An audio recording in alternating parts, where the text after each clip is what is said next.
Imagine for a second that the ultimate proof of your sanity, like the one thing that guarantees you're respected by your peers and just left in peace by your community, was your absolute willingness to let innocent people suffer. Wow. Yeah, that's a heavy thought. Right. Like if you just ignore the misery happening right next door, you're considered a rational, upstanding citizen. Oh, absolutely. You're just minding your own business. Exactly. But the exact minute you decide to, I don't know, cross the street, look a suffering person in the eye, and show them genuine empathy. That's when the trouble starts. Yes.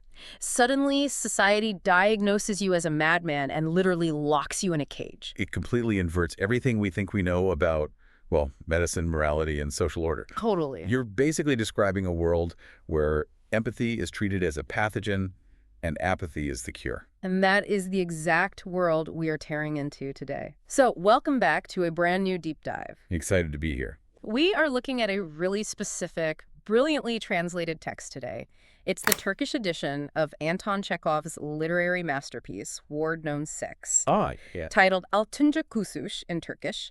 And this specific edition was translated by Yuva Muhurtishi and published by Türkiye İş Bankası Kültür Yayınları. It's a fantastic translation. Really captures the bleakness. It really does. Now, because you, our listener, already know this masterpiece, we aren't going to sit here and rehash the plot or list off the inmates like it's a middle school book report. Right. I mean, the plot is merely the vehicle here. Yeah.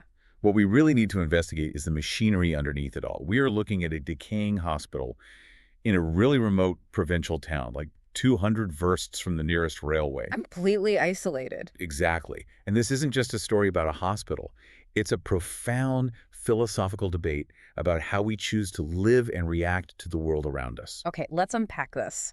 Because the goal of our deep dive today is to explore that terrifyingly thin line between sanity and madness. And the deadly cost of intellectualizing away human suffering. Yes.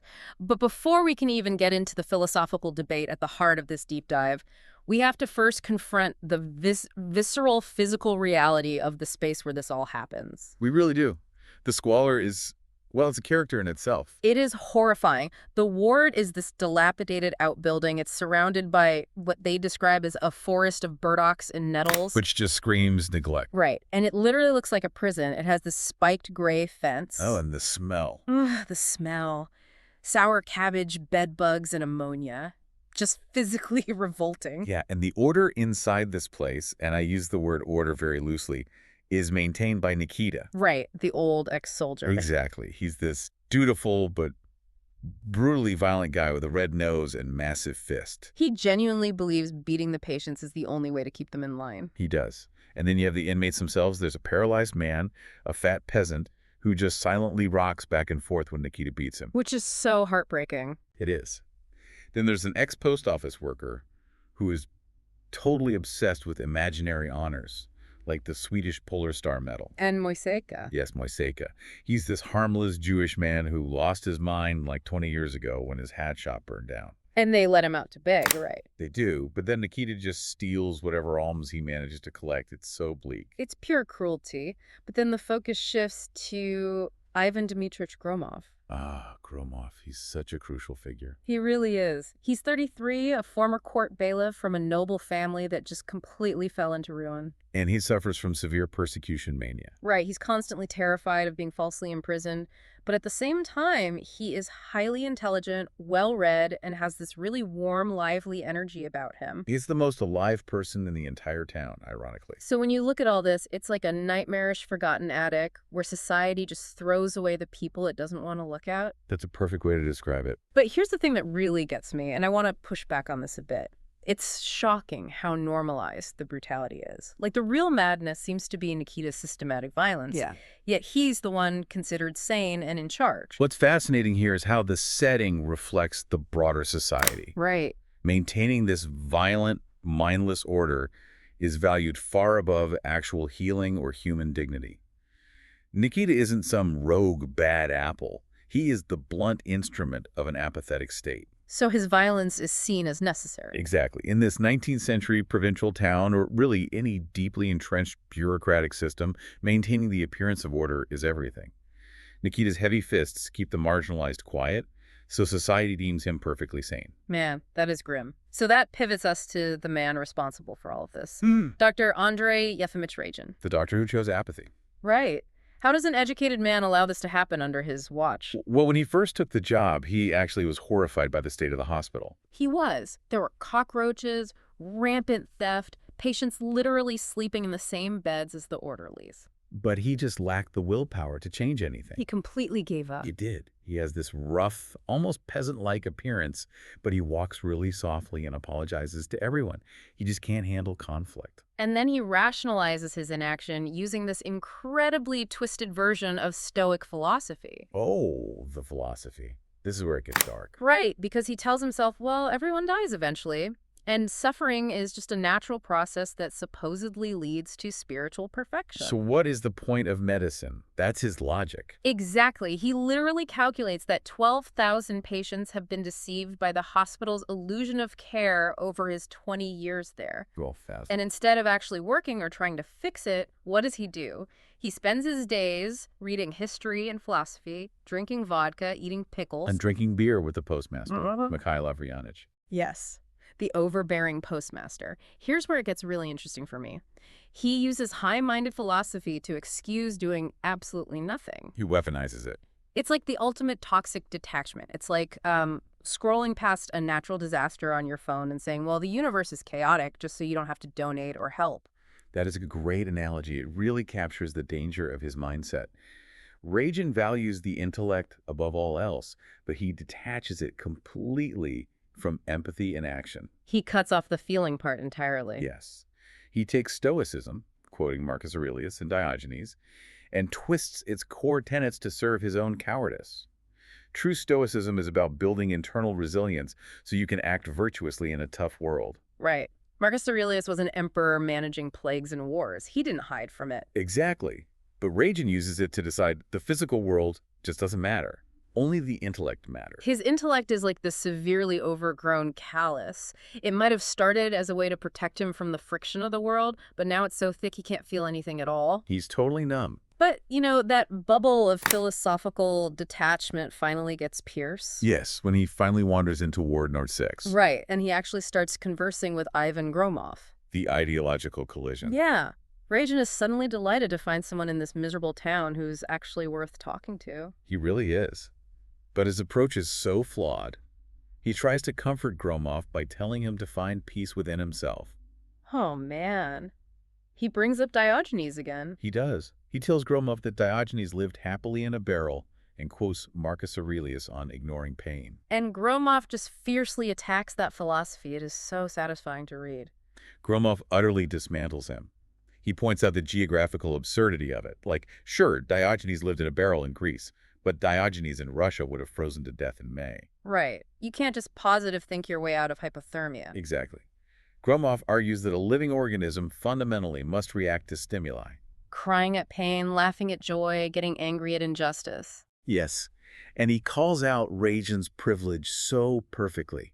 He says you know nothing about real life or suffering because you grew up protected. You never got beaten as a child. You lived rent-free. You've only read about life. Gromov dismisses Ragin's stoicism as just Russian laziness and sleepiness. Because it's really easy to preach about ignoring pain when your finger isn't the one caught in the door. Perfectly said. I am so enthusiastically on Gromov's side here. It's like a billionaire giving you financial advice, telling you that money doesn't buy happiness while you're literally struggling to pay for groceries.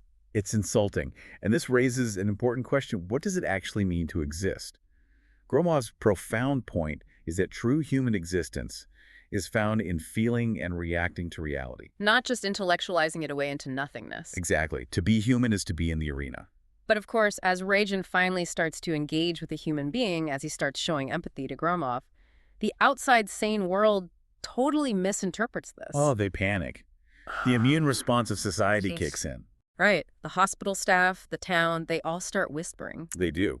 And his younger, ambitious rival, Dr. Hobotov, and the pompous postmaster Mikhail, they start treating Ragin like he's a fragile child. Which leads to that disguised medical evaluation at the mayor's office. That scene is chilling. It really is. A visiting blonde doctor patronizingly asks Ragin what day it is and, like, how many days are in a year. They use the very medical terminology that Ragin hid behind for 20 years to strip him of his power. And then Mikhail forces Ragin to take this relaxing trip. Right, to Moscow, St. Petersburg, and Warsaw. But it's an absolute nightmare for Ragin. Mikhail is loud, overbearing, constantly complaining. Wallowing in superficial nostalgia? Yeah, and then in Warsaw, Mikhail literally gambles away 500 rubles of Ragin's savings. Which was a fortune. And when Ragin finally gets back, he has lost his job and his hospital apartment to Dr. Hobotov.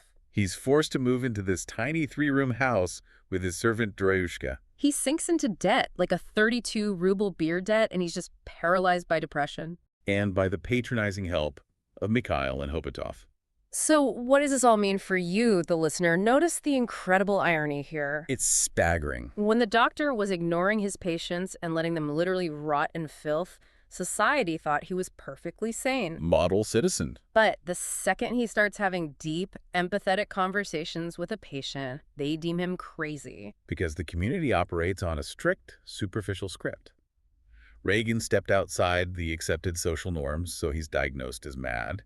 It's a chilling look at how societies protect their own willful ignorance. They have to neutralize the threat. Exactly. If Gromov is a human worth talking to, then locking him up is a crime.